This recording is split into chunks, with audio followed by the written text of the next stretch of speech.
Pop. Ok, on va essayer de...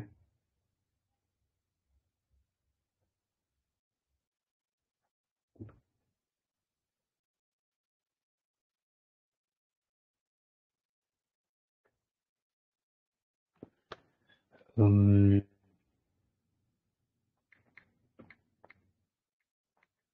Bonsoir tout le monde. Un instant, je paramètre tout. Donc, permettez que je paramètre...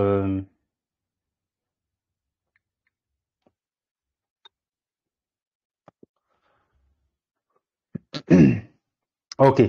Voilà, bonsoir à tous et bienvenue dans ce live comme tous les dimanches. C'est beaucoup plus sur Telegram. Donc, ceux qui vont regarder ce live sur Instagram, sachez que je fais ce live principalement sur Telegram parce que j'estime que c'est une plateforme qui est encore assez dynamique, qui permet de faire des lives où des gens peuvent participer, poser des questions et c'est plus intéressant comme ça.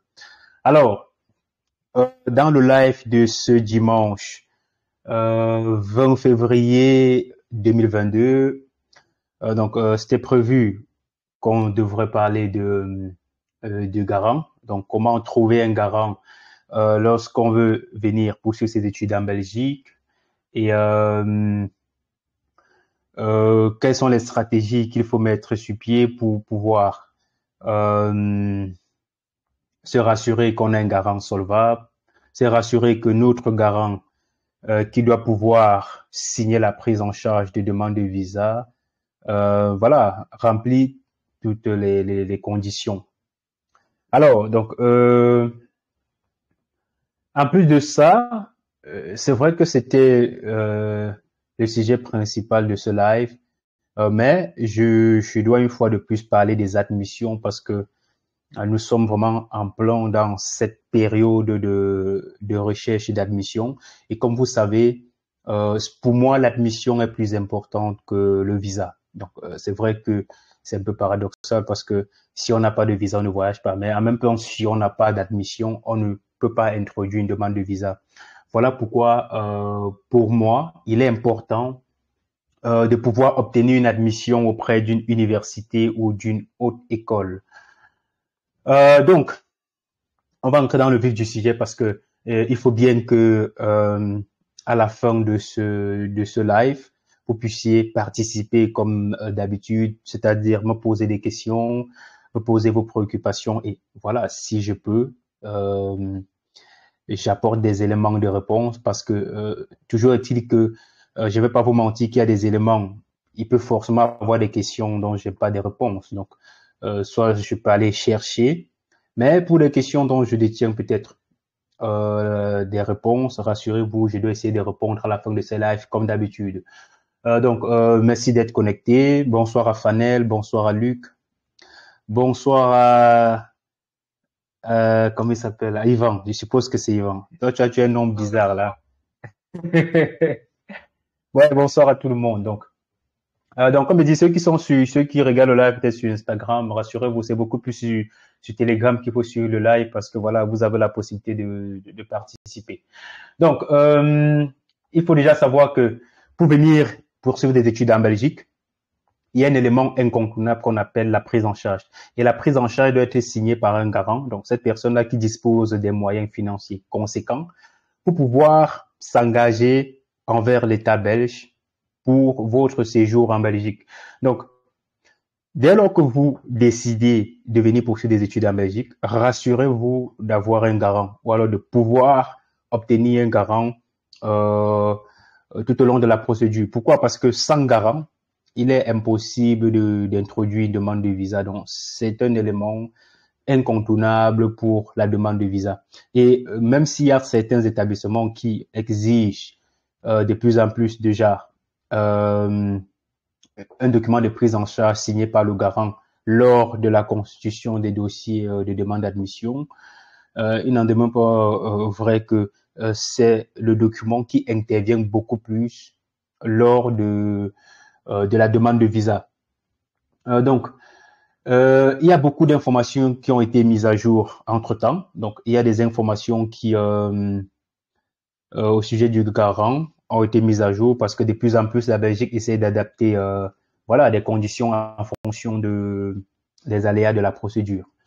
Donc c'est pour ce qui est du garant. Donc j'expliquais que c'est celui-là qui doit pouvoir vous signer une prise en charge, tout simplement parce que l'étudiant étranger n'est pas dans la capacité de pouvoir se prendre en charge en tout cas. Donc l'étudiant ne peut pas se prendre en charge durant son séjour en Belgique. Ça, c'est ce que l'État belge estime. Donc même si tu es héritier et que peut-être tu as, je sais pas, beaucoup de milliards, ça c'est un cas vraiment extrême. Donc dans ce cas-là, on peut voir ce qu'il y a lieu de faire. Peut-être l'option des comptes bloqués dans une institution bancaire en Belgique qui peut te permettre d'introduire la demande de visa, mais c'est pas toujours le cas pour tout le monde. On sait dans quelles conditions est-ce qu'on vient, on sait dans quelles conditions est-ce que on fait des procédures, donc c'est pas évident de pouvoir avoir tout cet argent-là. Donc voilà pourquoi ce soir j'ai décidé de parler du garant. Donc je dois essayer, j'ai fait quelques notes pour pouvoir tout vous expliquer. Donc permettez que, voilà, Donc, la première des choses, on va parler des conditions. Quelles sont les conditions pour être garant? Ça, c'est en 2022. Donc, ça sont des informations qui figurent sur le site de l'Office des étrangers. Donc, c'est important. Donc, la première chose, le garant doit être une personne physique âgée de plus de 18 ans. Bref, il doit être majeur, il doit avoir plus de 18 ans.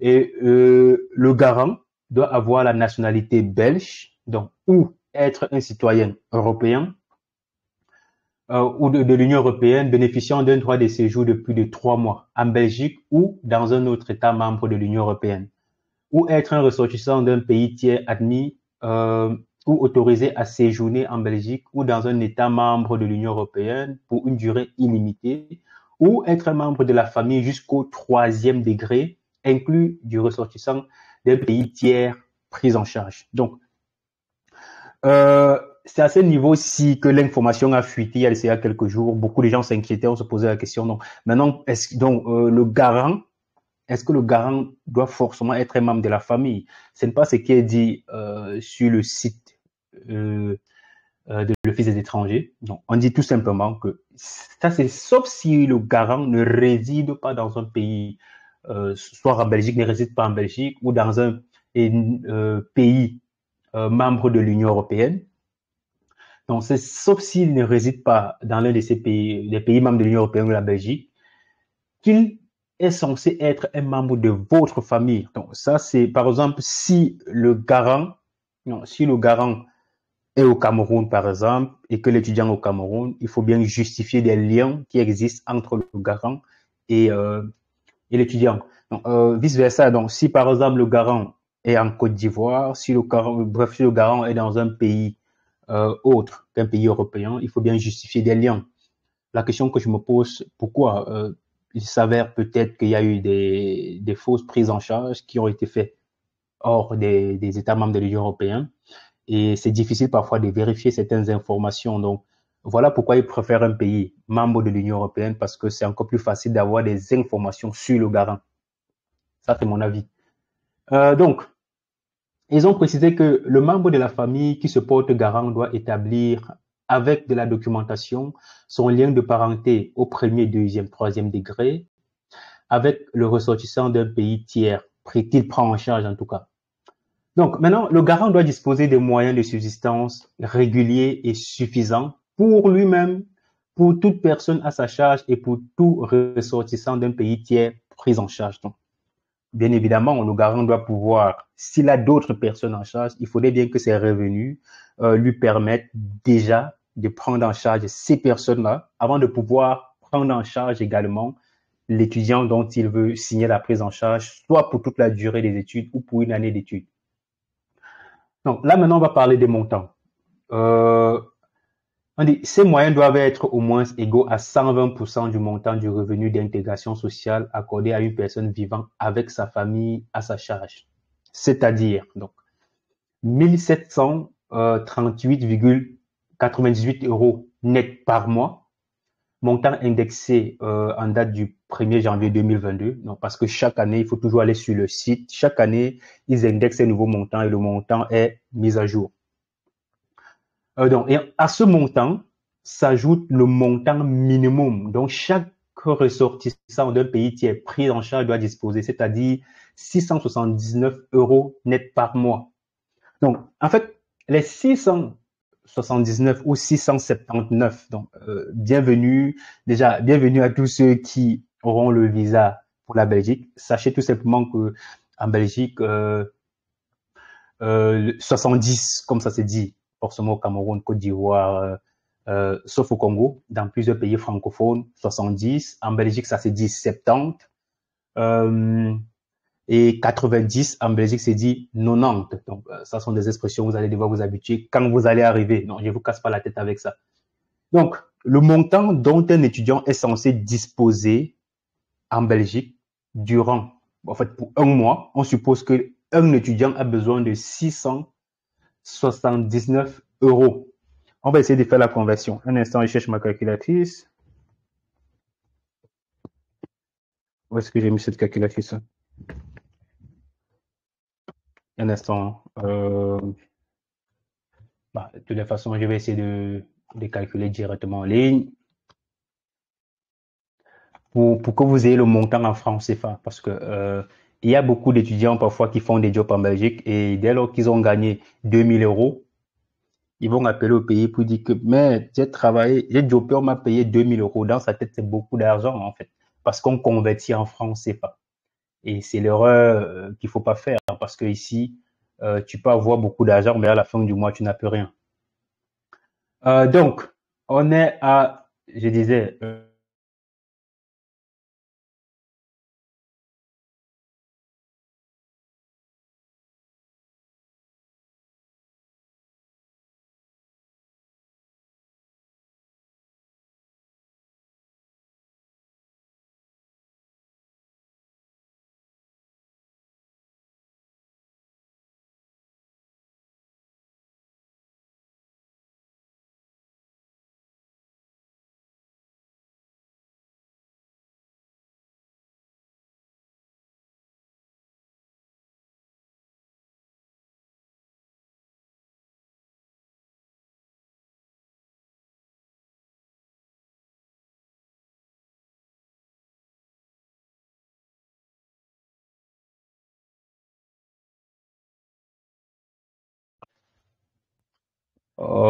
je sais pas ce qui s'est passé. Apparemment, il m'écoutait plus. Voilà, donc, je disais que depuis un peu l'instant, je vais, bon, c'est qui m'écoutait plus. Voilà, je suppose que vous m'écoutez maintenant. Je suppose que,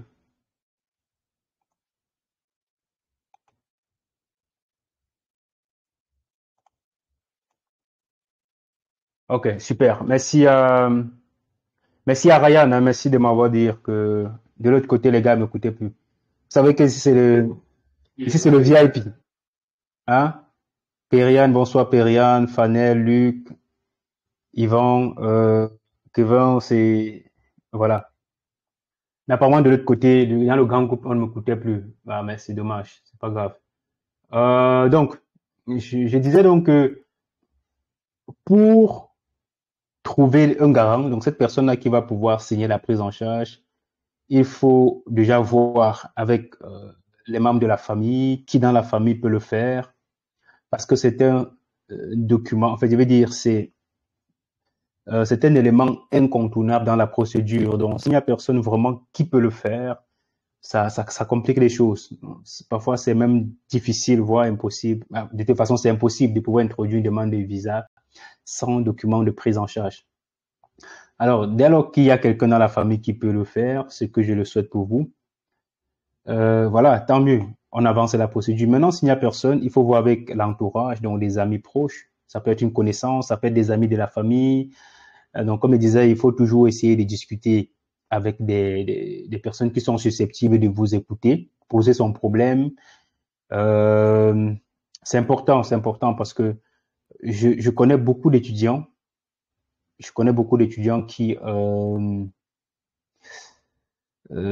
ratent, qui passent à côté de leur projet de voyage, tout simplement parce que il n'y a personne pour, tout simplement parce qu'il n'y a personne pour pouvoir signer la prise en charge. Donc, c'est vraiment important de pouvoir trouver un garant. Donc, quoi d'autre? Qu'est-ce que je peux ajouter sur cet aspect de prise en charge? Euh, Maintenant, pour les établissements qui exigent le garant, le plus souvent, lorsqu'ils exigent le garant, c'est pas fort. En fait, une prise en charge, c'est pas obligé que la prise en charge soit établie directement, que ce soit à l'ambassade de Belgique du pays où il réside. Par contre, si le garant en Belgique et que l'établissement exige ce document-là, il faut tout simplement le faire signer à la commune. Et tout à l'heure également, j'ai parlé de l'avantage d'avoir un garant hors de la Belgique, avec le fait que la prise en charge vient avec la mention solvabilité suffisante.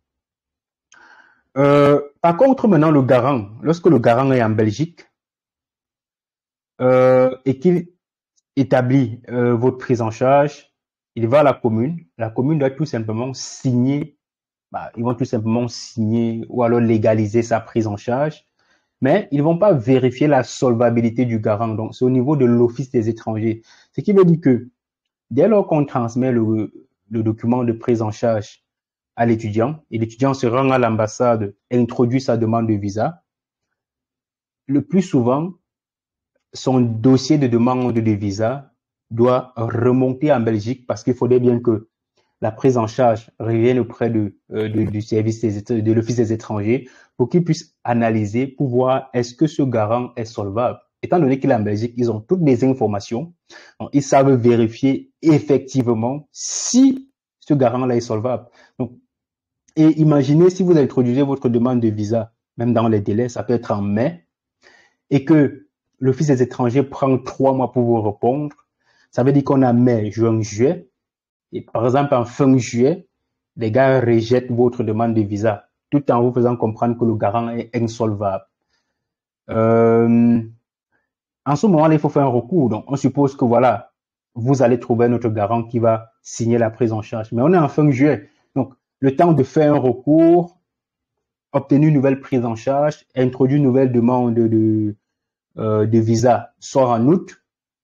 Et s'il faut encore compter 3 mois, parce qu'ils vont prendre le temps pour traiter. Donc, la demande de visa, il y a de fortes chances que, voilà, que même si le prochain garant est solvable, mais que le délai de traitement de visa ne soit pas favorable pour l'étudiant. C'est pourquoi, à ce niveau-là, il faut toujours se rassurer que on peut avoir des problèmes à tous les niveaux, sauf au niveau du garant. Franchement, parce que c'est un élément qu'on peut éviter, donc on peut se rassurer d'avoir un garant solvable. Ça au moins, c'est un élément sur lequel tout le monde peut essayer de capitaliser pour ne pas faire d'erreur. Le plus souvent, il y a des gens qui vont faire des erreurs au niveau de l'entretien de demande de visa, donc soit parce qu'ils sont stressés, soit parce que ça on peut comprendre. Mieux encore, c'est pas ce que je souhaite. Donc moi, ce que je souhaite, c'est que voilà, vous ayez votre visa, que vous soyez en Belgique. Moi, ce que je préfère encore, c'est qu'on ait un refus pour un autre motif que le garant. Parce que lorsque c'est le garant, il faut tout simplement trouver notre garant. Et ça va encore prendre du temps. Par contre, il y a des motifs de refus qui peuvent vous amener soit à prendre un avocat, faire un recours et pour que ça aboutisse. Alors que si c'est le garant, il faut trouver notre garant et ça prend parfois 1 ou 2 mois parce que si c'est un nouveau garant et qu'il doit prendre rendez-vous, par exemple s'il est en France, il faut prendre rendez-vous, il faut bien que l'ambassade de Belgique en France l'accorde le rendez-vous, ça peut prendre parfois 1 mois et demi. Et pendant tout ce temps-là, le délai est en train de passer et finalement la prise en charge sort lorsque le délai de traitement de la demande de visa ne permet plus qu'on octroie le visa. En ce moment, c'est tout simplement dommage. Donc, voilà un peu pour ce qui est de la prise en charge. Maintenant, on va passer au deuxième point, qui est tout simplement les admissions. Vous savez, comme je disais, ça c'est la période où on est dans la phase même avec les demandes d'admission. en fait, la plupart des universités ont déjà ouvert les demandes d'admission. Donc, du coup, c'est le moment ou jamais. Et la particularité avec les universités, c'est que les universités ne sont pas comme les hautes écoles. Donc, à l'université, jusqu'à nos jours, donc, j'ai pas encore vu d'université euh, qui a clôturé les admissions avant avril. Peut-être l'université de Namur, oui. Pourquoi l'université de Namur? Parce que jusqu'à l'année dernière, à l'université de Namur, il fallait pas payer des frais d'études des dossiers. Donc, du coup, les gars saturaient. Maintenant, cette année, ils ont instauré les 200 euros comme la plupart des universités. Et du coup, ça en fait en sorte qu'avant de pouvoir introduire une demande, tout le monde doit essayer de réfléchir. Donc, je pense que ça doit donner le temps au plus tard en avril. Donc, que ce soit l'université de Mons, l'université libre de Bruxelles, l'université catholique de Louvain, l'université de Liège, les admissions commencent en février et ça va généralement jusqu'au 30 avril. Je pense également que UMONS cette année va jusqu'au 20 avril ou 15 avril. Mais de toute façon, ce n'est c'est pas le genre d'admission qu'on a vu avec la ELA et c'est pas le genre d'admission qu'on doit voir avec le Condorcet. Parce que c'est qu'il y a beaucoup de gens qui misent sur le Condorcet. Beaucoup de gens se disent, on doit tout miser sur le Condorcet. Mais rassurez-vous, ça doit un peu se passer comme la ELA. Donc, ce sont des admissions qui vont se passer en moins de 30 secondes, moins d'une minute. Tout doit être bouclé. Donc, si tu n'as pas pu introduire une demande, ça serait compliqué. Maintenant, la difficulté avec les universités, tout simplement, c'est que de plus en plus, pour ce qui est de leurs critères, vraiment, il sera sûr que l'étudiant remplit tous les critères, que ce soit au niveau de la moyenne au bac, parfois que ce soit au niveau des notes dans le parcours d'enseignement supérieur. Toutes ces universités la regardent, mais en plus, il faut payer 200 euros de frais d'études et dossiers. Et ces frais-là ne sont pas remboursables si vous n'obtenez pas l'admission. Par contre, si vous obtenez l'admission, les 200 euros sont déduits des frais de scolarité. Donc, du coup, pour pouvoir introduire une demande dans une université, il faudrait vraiment regarder pour ce qui est de la filière, pour ce qui est du type d'équivalence, pour ceux qui ont déjà l'équivalence. Pour ceux qui ont l'équivalence en cours, voilà, vous avez encore la chance de pouvoir postuler avec tout simplement la preuve avec la preuve d'introduction de votre équivalence auprès du service compétent. Donc, utilisez tout simplement la preuve pour pouvoir postuler.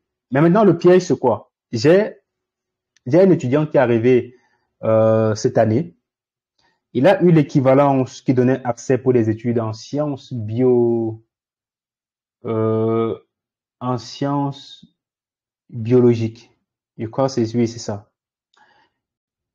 Il a eu l'équivalence qui donnait accès pour ces études-là, mais il avait sollicité une admission pour en sciences comment ça s'appelle là? En sciences pharmaceutiques, voilà. En sciences pharmaceutiques. Donc, il a eu une admission en sciences pharmaceutiques, mais par contre, son équivalence lui donnait accès pour des études en biologie.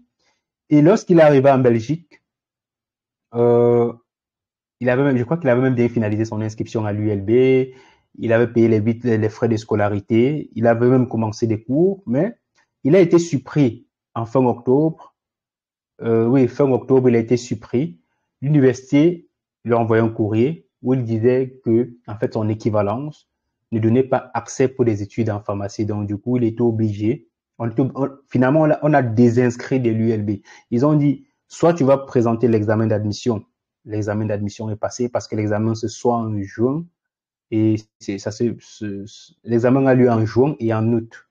Donc, dès lors que tu n'as pas présenté l'admission, l'examen pendant les deux dates-là, on est déjà en octobre, donc tu ne peux pas.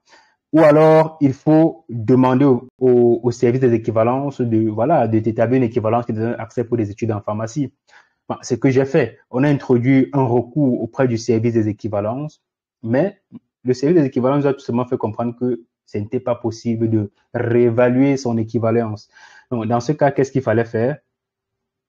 Il faut tout simplement se préparer pour le concours d'ici mai. Donc, actuellement, il est désinscrit de l'ULB, il fait plus court, mais il est quand même inscrit pour des cours préparatoires d'examen d'admission.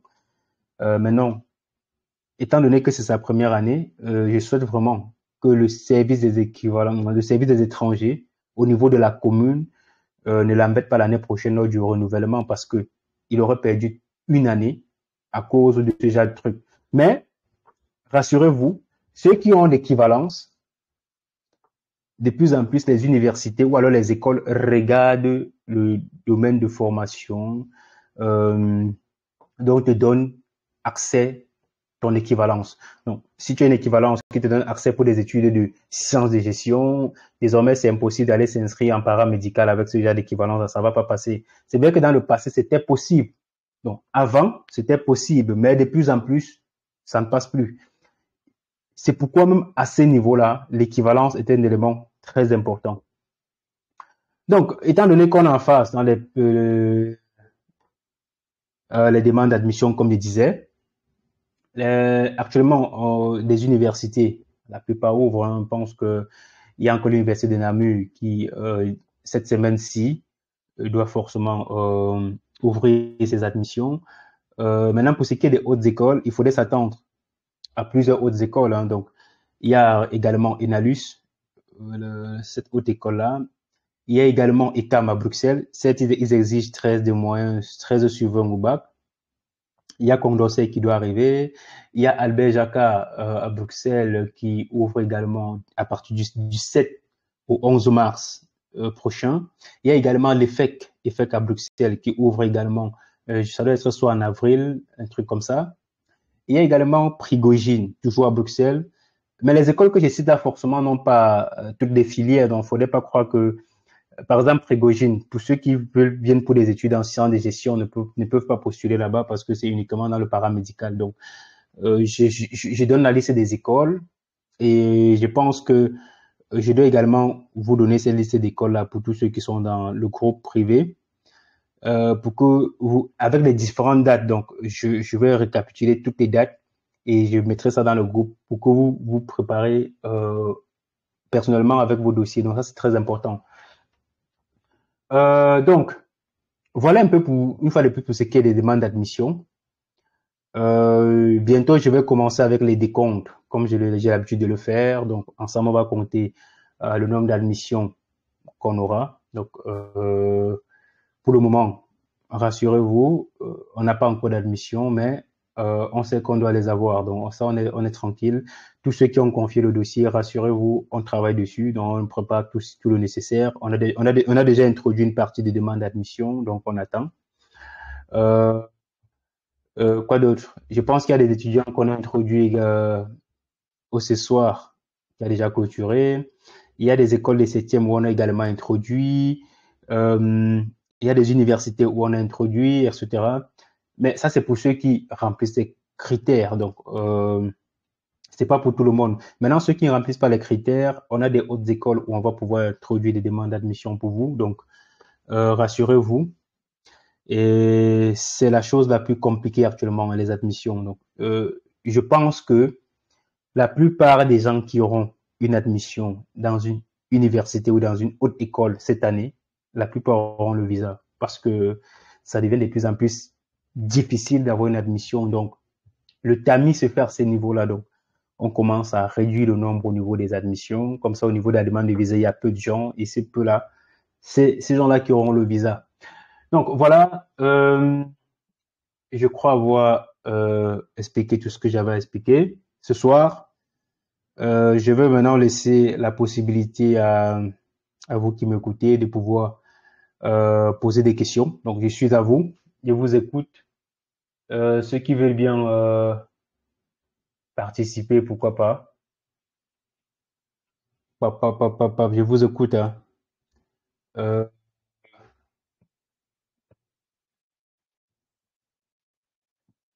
bonsoir à Omar, bonsoir à Maïva, bonsoir à Trésor. Enfin, tu es connecté. Chris, bonsoir Chris, Tom, Franklin, Loïc, Yvan. Mais Yvan, toi, tu es connecté partout, toi. Non, c'est pas toi ici. Julien, bonsoir tout le monde. Prince. Euh, bah, je vous écoute. Periane, Fanel, la dernière fois, tu n'arrivais pas à poser la question. Maintenant, je ne sais pas si tu as trouvé comment est-ce que tu dois. Tu n'as qu'à activer le micro, hein, donc je vous écoute. Pourquoi c'est calme comme ça? Bon, un instant, je vais prendre Julien. Ok, autorisé à parler. Oui, bonsoir Julien, il faut activer le micro, je t'écoute. Ouais, bonsoir. Oui, bonsoir, comment tu vas? Ça va bien, merci, ah oui, merci. En fait, ma préoccupation, je demandais si pour Condorcet, avant d'envoyer les documents, il faut légaliser. Oui, je pense que sur les sites, ils ont mentionné qu'il faut légaliser. Mais l'information, bah, les années antérieures, il fallait, non, avec le Covid, non, on légalisait pas. Il fallait tout simplement, non, il fallait légaliser, scanner, c'est ce qu'il fallait faire. Mais il y a des années où il fallait tout simplement les scanner. Pour cette année, j'ai pas encore vérifié l'information parce que bon, je suppose que c'est d'ici début mars qu'ils vont devoir ouvrir. Donc, il faut juste vérifier l'information sur le site internet de Condorcet. Donc, euh, mais c'est possible qu'on légalise cette année. Donc, pour cette année, franchement, je sais pas encore ce qu'ils vont dire parce que de plus en plus, il y a des informations qui évoluent de plus en plus chaque année.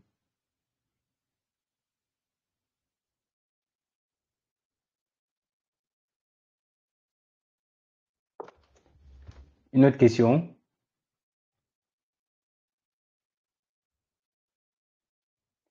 Ok. Bon, je vais prendre Dieu qui demande à parler.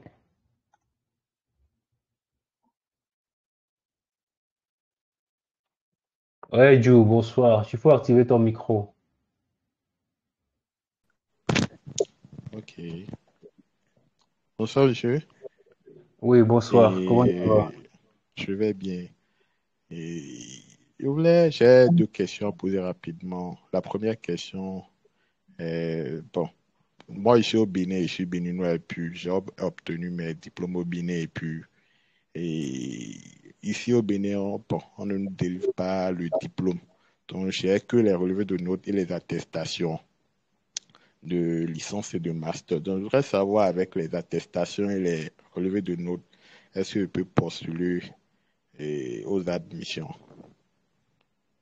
Ah oui, bien sûr.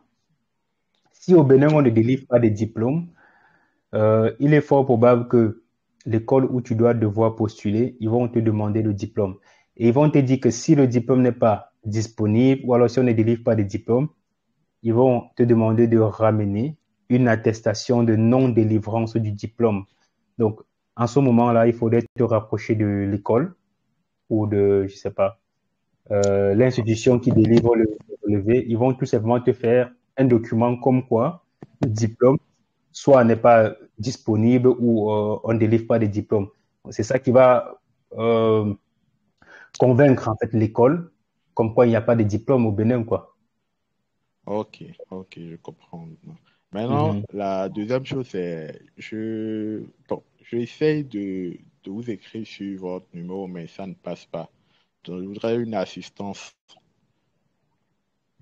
C'est quel numéro? J'ai vu un numéro sur Facebook. Et tu écris ça ne passe pas, tu es sûr? Tu es sûr que ça ne Oui, passe pas? oui. C'est quoi le numéro que tu écris à quel numéro? Tu peux me communiquer le numéro? C'est possible? Euh, bon, je dois encore chercher, hein. C'est pas, Ok. c'est pas sur, c'est pas sur WhatsApp, hein. C'est pas sur WhatsApp? Non, Ok. SMS. Non, écoute, mais tu as WhatsApp quand même, non? Oui, Ok, je t'envoie le numéro WhatsApp, ça va? Le- ouais, ça peut aller. Ok. Là, je t'ai envoyé le numéro WhatsApp. C'est tout simplement le plus 32 465 25 72 19. Mais je t'ai envoyé le numéro. Ok, ok, d'accord. Ok, c'est bon. Ok. Qui doit me parler? Fanel, tu n'as rien à dire ce soir. Donc, je vais prendre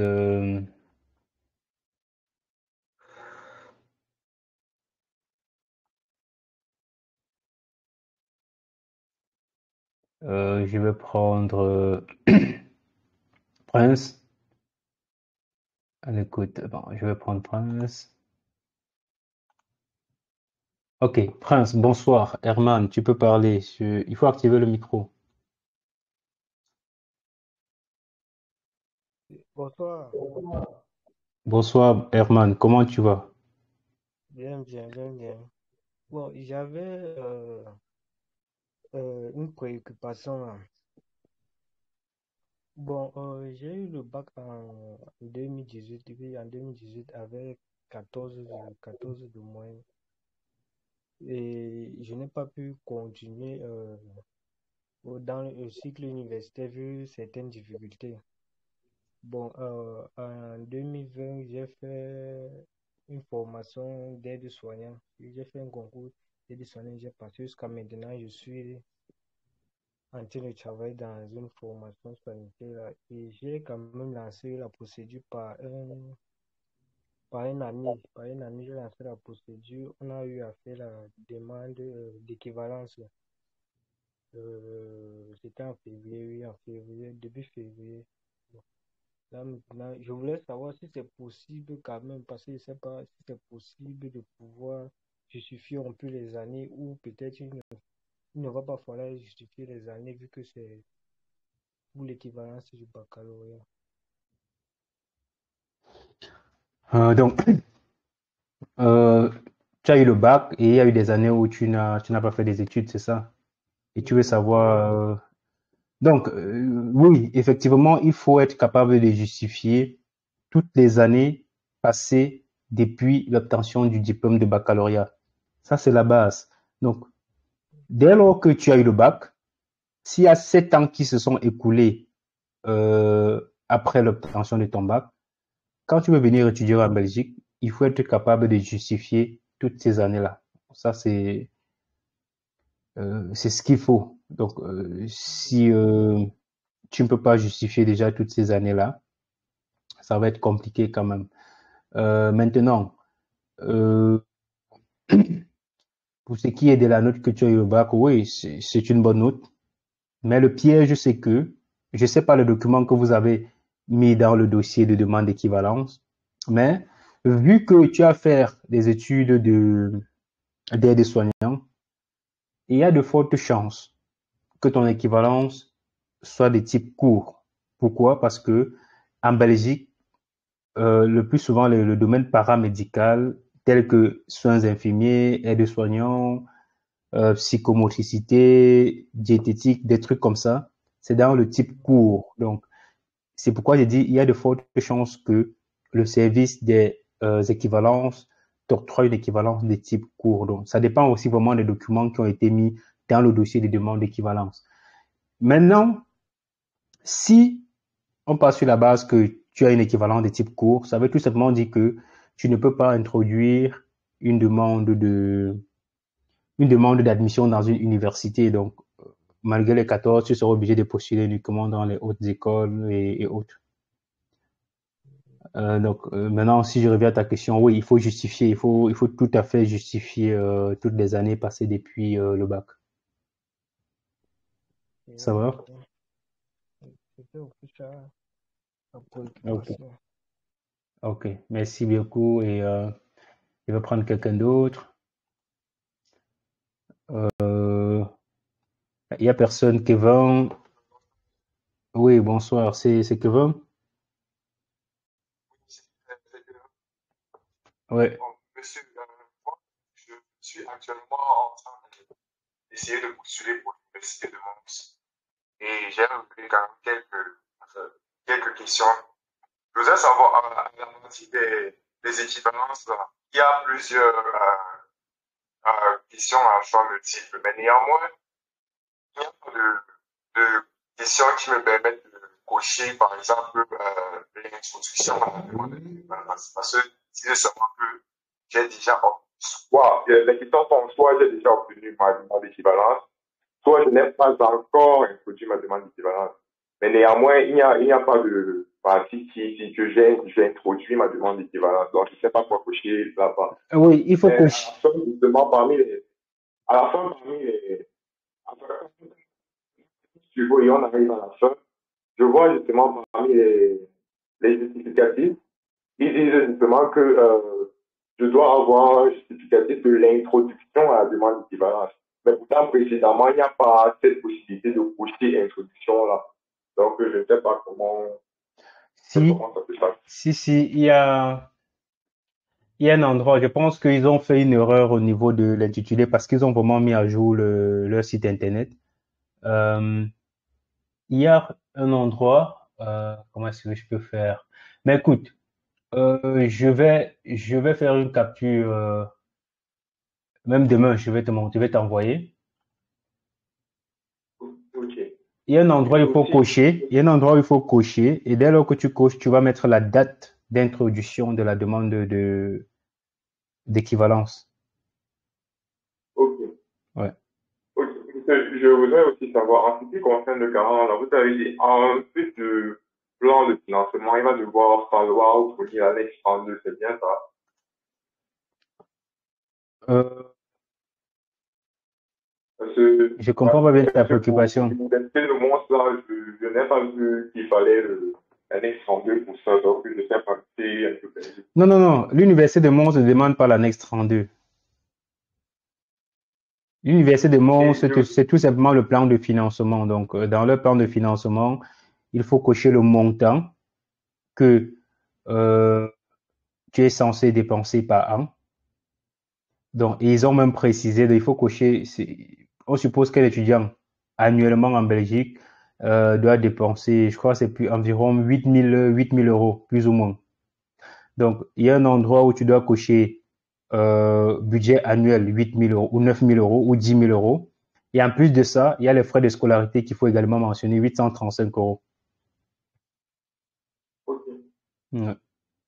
Donc ça, Et aussi, monsieur, sur le plan de financement qui est censé signer, malheureusement, il réside au Luxembourg, donc pour la signature, alors je ne sais pas comment ça va se passer.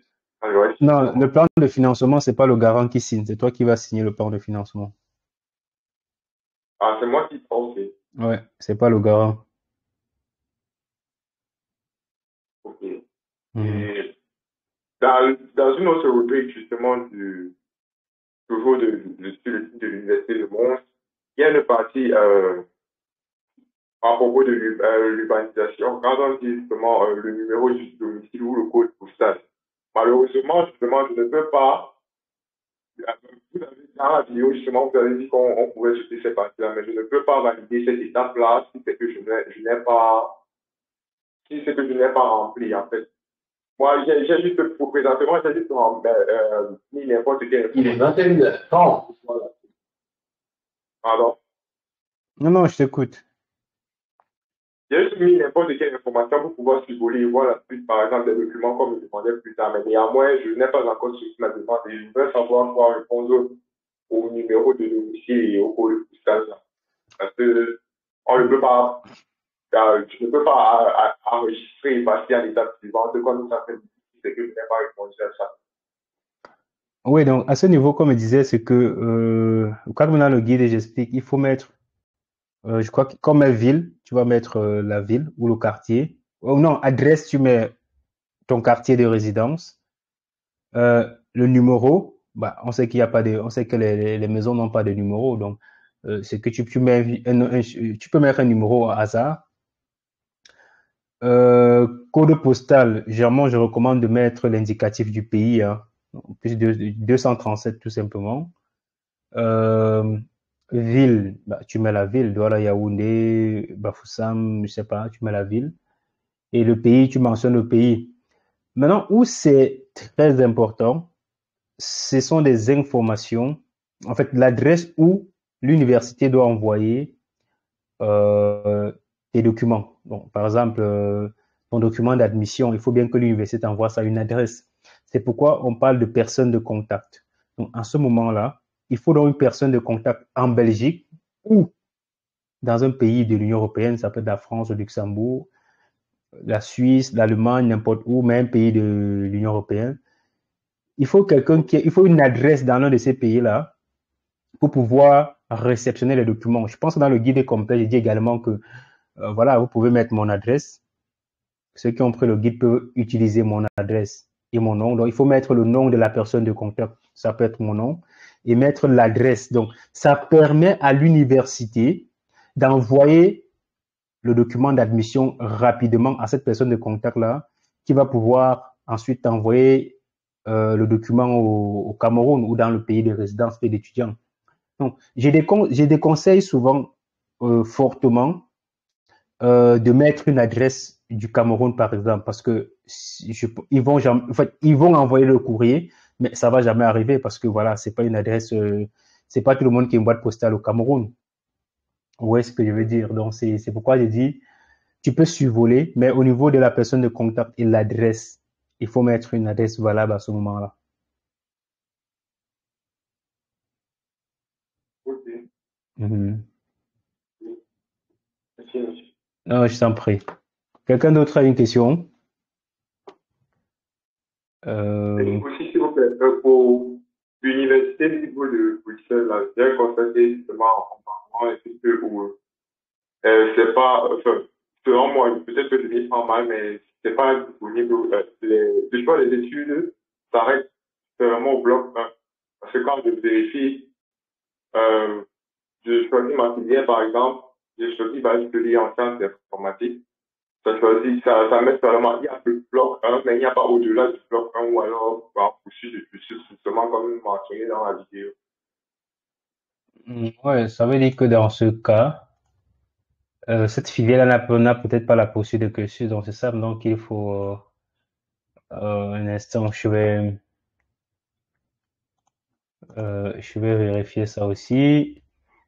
Euh, Tu as dit bachelier en sciences informatiques, c'est ça? Oui, oui.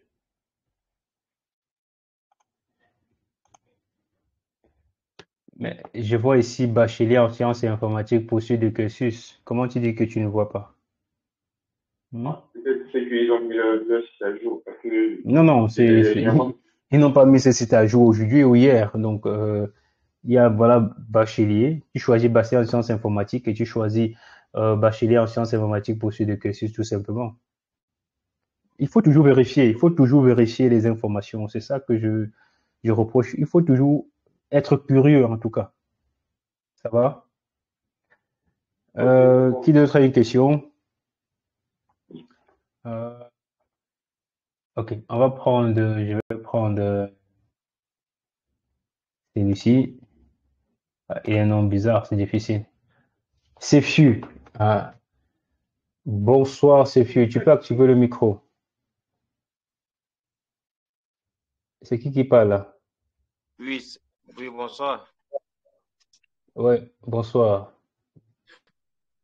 Moi, je fais chaudronnerie et j'aimerais savoir si je peux faire à ULB un poursuite de cursus en génie civil. Euh, mais tu as un bac quoi?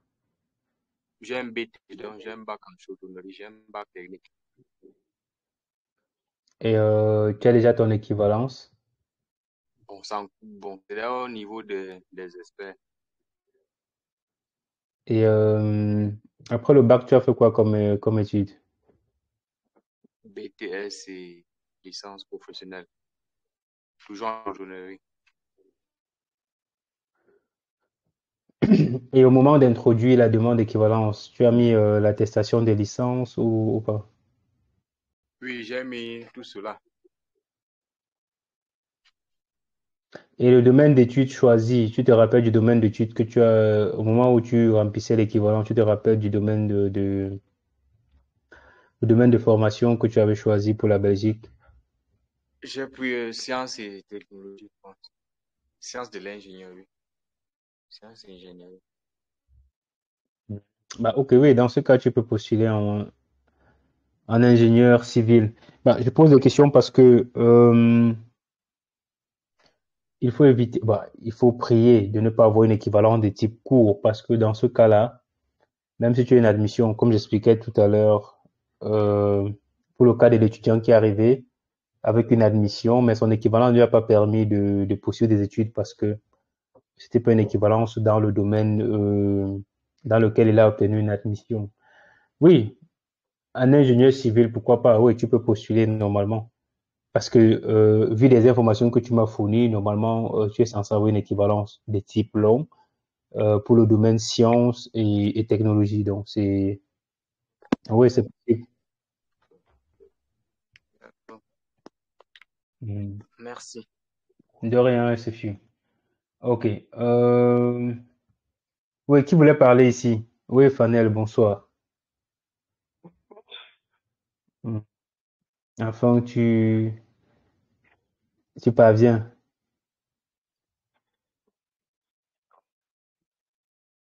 Ouais.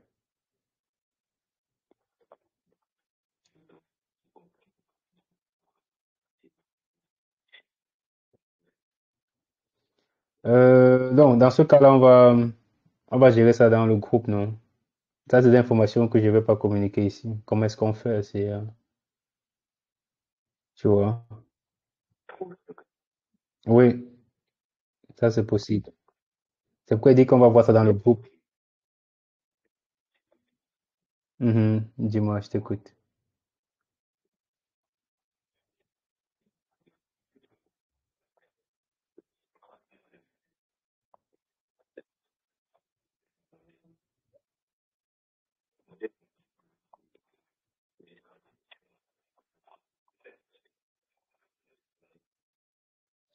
Mais justement, c'est ce que j'expliquais. Je disais, c'est souvent ça la difficulté, tu vois.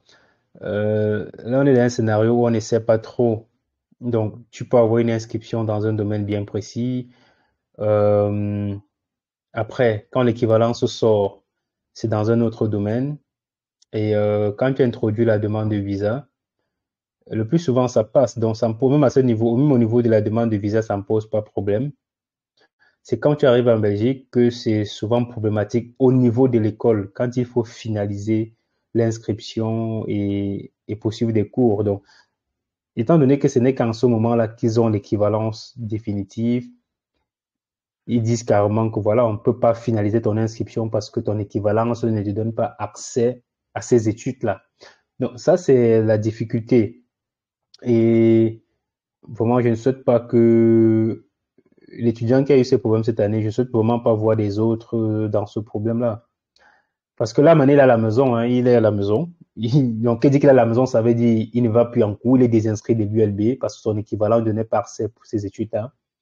Mais il s'est inscrit pour des cours de préparation aux examens d'admission. Donc, il est question qu'il réussisse l'examen d'admission en juin, psy, pour pouvoir se réinscrire à l'ULB euh, d'ici au plus tard en octobre, étant donné qu'il est... Non, pardon, qu'est-ce que je dis?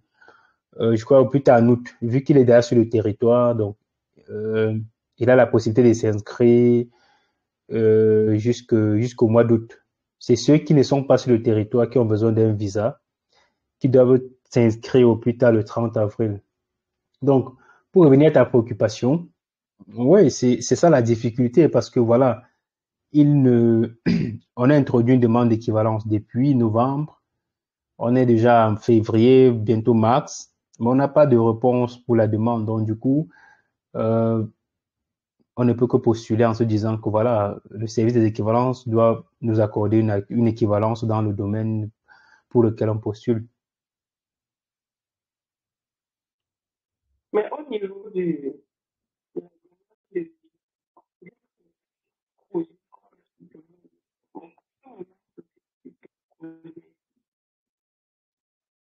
Un projet qu'on va soutenir comment?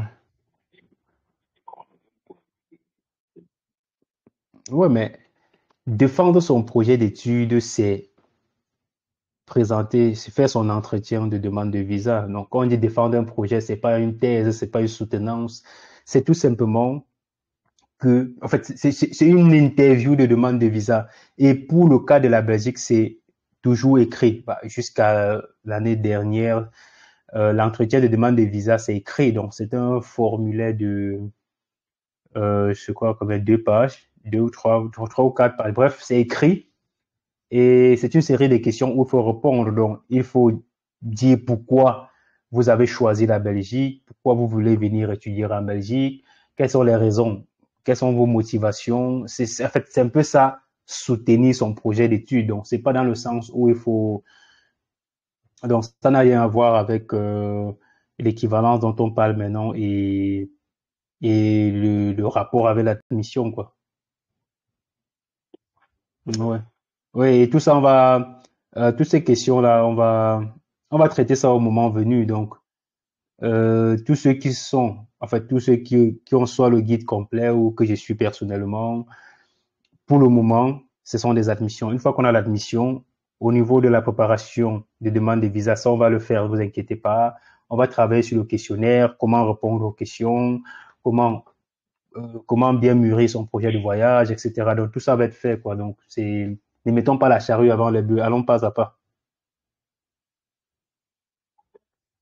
Je t'en prie. Qui d'autre? Fred, réel.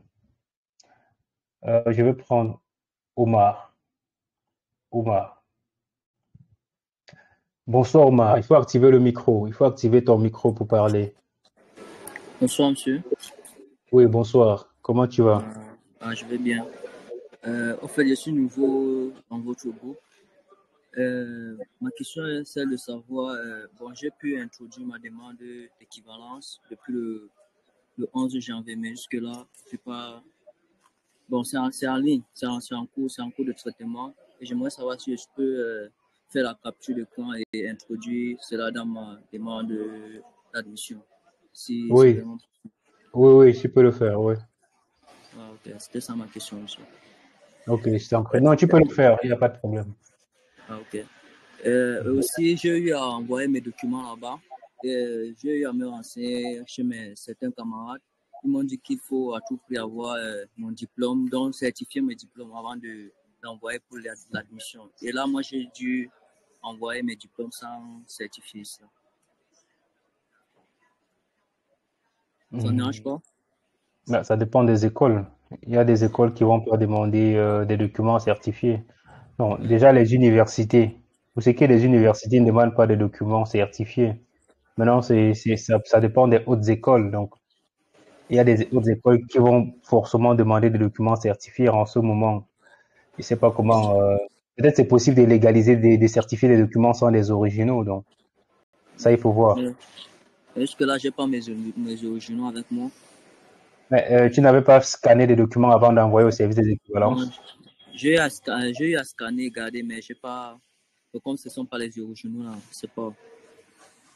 Ouais, c'est pourquoi j'ai dit si on ne peut pas légaliser sans les originaux, c'est où c'est compliqué. Mais Oui. euh, bah, parfois, il y en a qui arrivent à légaliser sans les originaux. Donc, je sais pas, donc il faut voir. Et dans ce cas, je vais essayer. Merci beaucoup. J'aimerais aussi souscrire à votre programme si possible. Mais je sais pas, Euh, comme je suis nouveau dans le groupe, je ne sais pas comment ça se passe. ouais, mais il faut prendre le guide complet. Donc, je vais t'envoyer le lien. Ok. Ouais, je vais t'envoyer le lien. Il faudrait tout simplement acheter le guide complet pour pouvoir avoir accès au groupe privé. Ça va? Ok, ça me va. Merci beaucoup. Hmm. Euh, bah, Luc, comment tu n'as pas de questions aujourd'hui, Luc? C'est bizarre, ça.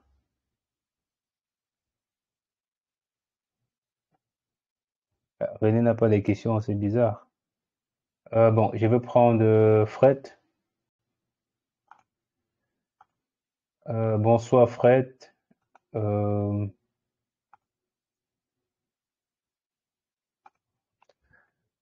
bon, il faut activer le micro pour parler à Fred. Il faut activer le micro.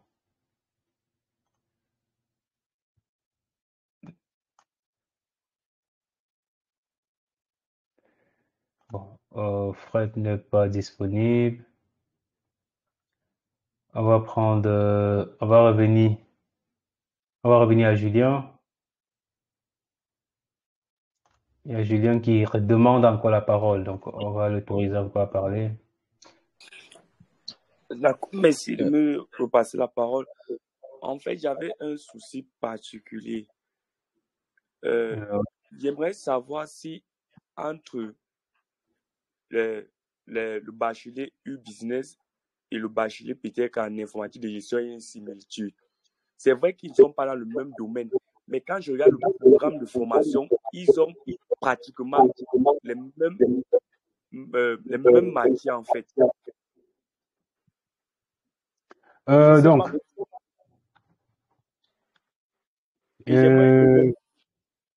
oui, vas-y, je t'écoute. Et j'aimerais savoir peut-être pour quelqu'un qui fait peut-être dans le génie logiciel, est-ce qu'il peut postuler à U-Business? Parce que quand je regarde le programme de formation, ils ont un programme de formation typiquement génie logiciel, donc informatique quoi. En dehors de quelques matières, peut-être de comptabilité, consort en fait. Ouais. Tu peux savoir la similitude qui existe entre informatique de gestion et e-business, c'est ça? Oui, et est-ce que celui qui fait informatique, génie logiciel peut postuler de ce côté-là? Bah oui, c'est possible, il peut postuler, oui. Ah, d'accord. Mais il faut savoir que e-business et informatique de gestion, oui, c'est ça beaucoup de liens. Mais sauf qu'au niveau, au niveau des finalités, le plus souvent, celui qui fait e-business est beaucoup plus proche de quelqu'un qui fait community management. Oui. Donc, oui. Alors que celui qui fait informatique de gestion, voilà, c'est beaucoup plus ce qui est, comment on appelle ça? CRM. Donc, c'est beaucoup plus ça. Donc, tout ce qui est truc de comptabilité, de gestion, des trucs comme ça. Ah, d'accord. Parce que moi, je fais le génie logiciel. Et quand, dans mes recherches, j'ai vu U-Business, j'ai vu le programme de formation, c'est pratiquement identique à ce que je fais à génie logiciel. Mais j'hésite de postuler là-bas parce que ce n'est pas dans le même domaine. Oui, ça c'est vrai. Maintenant, il faut voir l'équivalence que tu as. Mon équivalence est sortie là en février et ça me donne droit accès à un type cours dans n'importe quel domaine. N'importe quel domaine. Ils n'ont même pas précisé en fait. Ils n'ont pas précisé. Ils ont dit que ça me donne accès à un enseignement supérieur de type cours. Ils n'ont pas précisé dans quel domaine. Oui. Dans ce cas-là, oui, tu peux postuler partout. Et ça, il n'y a pas de souci. Mais tu peux postuler à e-business. En postulant, mais en restant toujours dans la logique de mon domaine, quoi. Oui, c'est qui est à l'informatique, oui. Ah, d'accord. Ouais. D'accord. Merci beaucoup. Non, de rien, je t'en prie. Donc là, on va prendre Tom. Je vais essayer de prendre Tom. Faut activer le micro, Tom, pour parler. Bonsoir.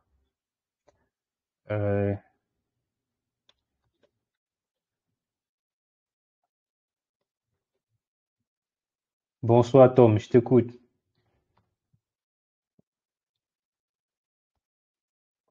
Ok, Tom ne veut pas réagir. On va prendre Franck. Allez, bonsoir Franck, on t'écoute. Faut activer le micro. Ok. Allô, bonsoir. Oui, bonsoir Franck, comment tu vas? Ça va bien et vous-même? Ça va, merci. Ok. J'ai une préoccupation là. Ouais, je t'écoute. En effet, je suis titulaire d'un master 1 en droit. Ouais. Et dans mon expérience professionnelle, j'ai une expérience en management de projet. Je ne sais pas dans quelle université postuler. dans quel domaine je peux bien postuler. Soit je continue en droit, soit je postule en management de projet. Et mon équivalence n'est pas encore sortie.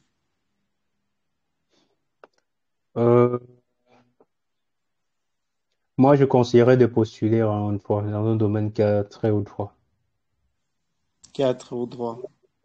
Ouais, parce que l'expérience professionnelle, forcément, c'est pas l'expérience académique, c'est pas la formation académique. Donc, l'école va beaucoup plus se baser sur le parcours académique pour Oui. pouvoir voir la similitude entre ce que tu veux faire et ce que tu as fait dans le passé. Ils vont pas beaucoup plus regarder le domaine dans lequel tu as eu l'expérience.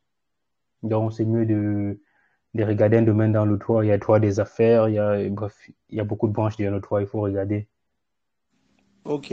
Et selon vous, je dois continuer en master ou en poursuite de cursus ou bien en cycle bachelier?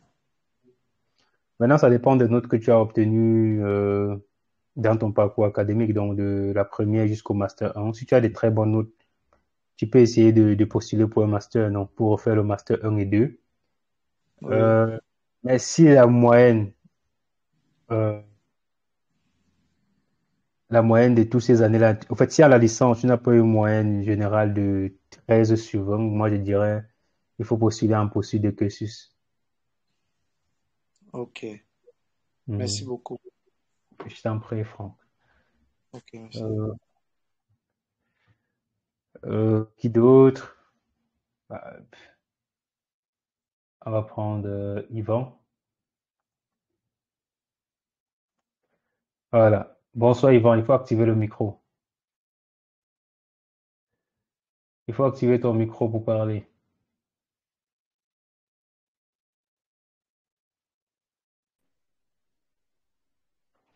Bonsoir, Yvan. Bonsoir. Je t'écoute. Ah non, c'est pas toi. C'est pas. Non, c'est pas toi, Yvan. C'est. Ouais, Yvan. Bonsoir, bonsoir, monsieur. C'est pas Yvan le benguiste. Oui, bonsoir, Yvan. Comment tu vas? Allô, bonsoir. Oui, ouais, je Allô. t'écoute. Oui, Yvan, ouais, je t'écoute. Allô, bonsoir, monsieur. Oui, bonsoir.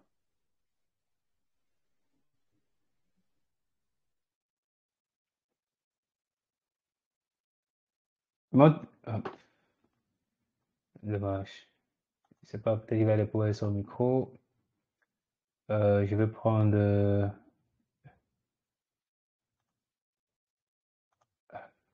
Je sais pas si c'est. Bonsoir, Karine. Il faut activer le micro si tu veux parler. Euh,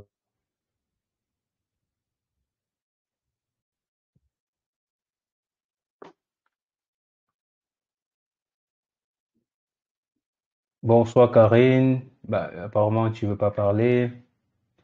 Je vais prendre. Monsieur, Oui. monsieur, s'il vous plaît, s'il vous plaît. Moi, je sais que le site de l'UNCA, je ne vois vraiment pas demande en plus de parce que si un recul choix ici, j'ai choisi année Allô? académique 2022-2023, j'ai choisi bachelier, intitulé du programme bachelier en sciences informatiques, année d'études, option finalité, je vois bachelier en sciences informatiques, bloc 1. Je ne vois pas au-delà du bloc 1, s'il vous plaît. Je ne sais pas comment procéder. Donc, justement, je ne sais pas si vous pouvez m'aider. Bah, je vais t'envoyer le lien. D'accord? Ok, merci. Euh, j'ai publié le lien bah, dans le groupe. Essaye de voir si tu peux l'ouvrir. Si tu ne peux pas, tu me laisses un message après, d'accord? Ok, merci, monsieur. Mhm. Oui, qui parlait ici? Ok, c'est pas grave. On va prendre Jordan. Je crois que ça sera la dernière personne qu'on va prendre. Bah, bonsoir Jordan, il faut activer le micro pour parler. Euh, malheureusement, sur Instagram, je peux pas prendre des gens, donc vous pouvez tout simplement regarder le live. Oui, Jordan, je t'écoute.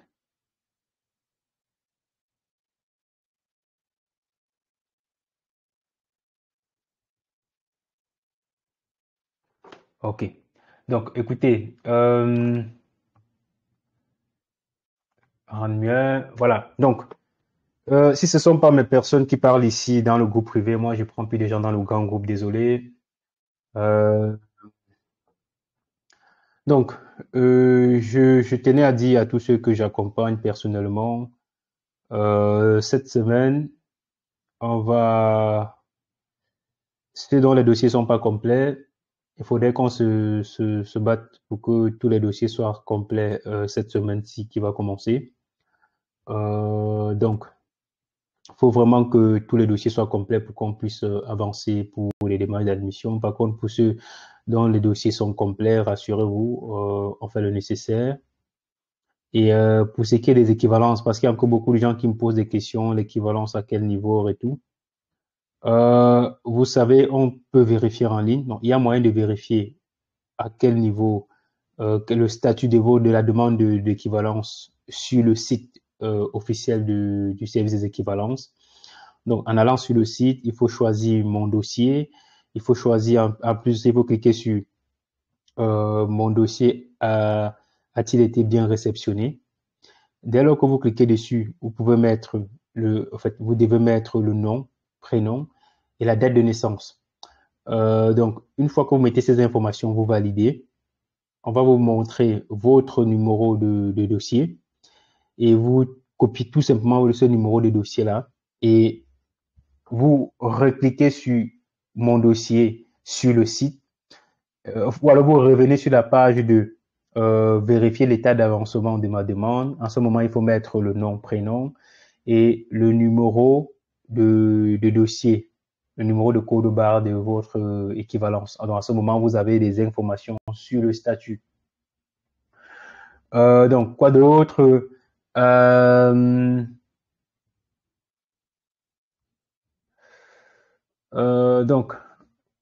Donc voilà, je crois que je ne vais pas être long. Pour la semaine prochaine, est-ce que il y a un sujet particulier que vous voulez qu'on parle? Comme ça, on va noter, on va discuter ça la semaine prochaine. Je sais pas, est-ce que il y a une thématique particulière que vous voulez qu'on discute? Il y a beaucoup de sujets, hein. Donc maintenant, à vous de voir, est-ce qu'on parle encore des admissions? De toute façon, on va parler des admissions. Chaque semaine, on va parler des admissions, on va parler des écoles des écoles qui sont ouvertes et qui ouvrent au fur et à mesure, et des écoles qui vont ouvrir les semaines qui viennent. On va également parler de pour ceux dont les équivalences seront assorties également, on va essayer d'interpréter les équivalences de chacun pour essayer de parler des opportunités, des ouvertures que chaque équivalence donne pour essayer de voir ensemble ce qui est possible. Oui, bonsoir René.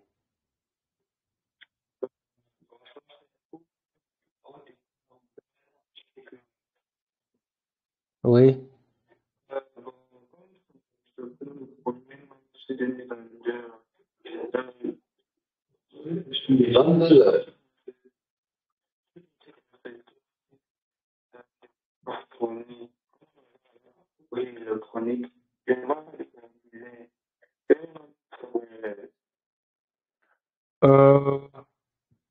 S'il n'y a pas de formulaire sur le site internet, ça veut tout simplement dire qu'il n'y a pas de formulaire. S'il n'y a pas de formulaire sur le site, ça veut tout simplement dire qu'il n'y a pas de formulaire. Donc, soit il y a une fiche d'inscription qu'il faut remplir, donc une fiche d'identification, nom, prénom, bref, pour avoir une idée du parcours. C'est ça qui remplace leur fiche. Donc, c'est pas une fiche que tu dois remplir peut-être comme pour la ELA ou comme pour d'autres autres écoles. Donc, il ne faudrait pas toujours s'attendre à une fiche peut-être standard qu'il faut remplir. Donc, s'il n'y a pas de fiche, ça veut dire qu'il n'y a pas de fiche. Donc, il faut tout simplement suivre les instructions sur le site et faire ce qu'ils demandent, quoi, et soumettre les documents tout simplement.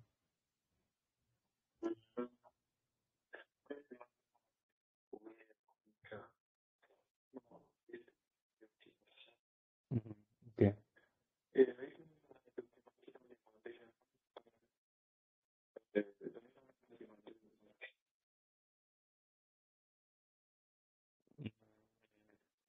Bah, ça, il faut te rassurer que tu es au bon endroit sur le site. Mais dans ton cas, il y a la haute école, comment on peut dire, il y a Prigogine il faut regarder le Prigogine. Je ne sais pas si tu as regardé cette école-là. Prigogine.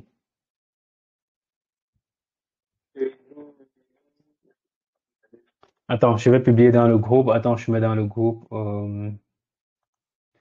Prigogine.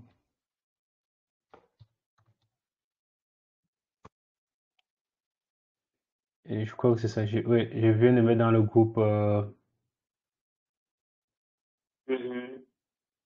Oui, cette école-là, il faudrait un peu faire des recherches. Ils forment également dans le domaine paramédical.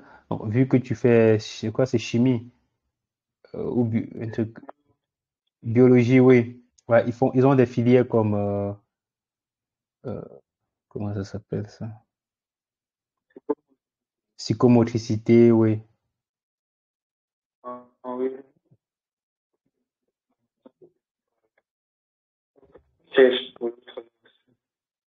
Ok, donc ça, il faut vérifier aussi. Ok. Merci à tous d'avoir regardé, voilà, d'avoir participé. Rendez-vous à dimanche prochain et voilà, bon début de semaine à tout le monde.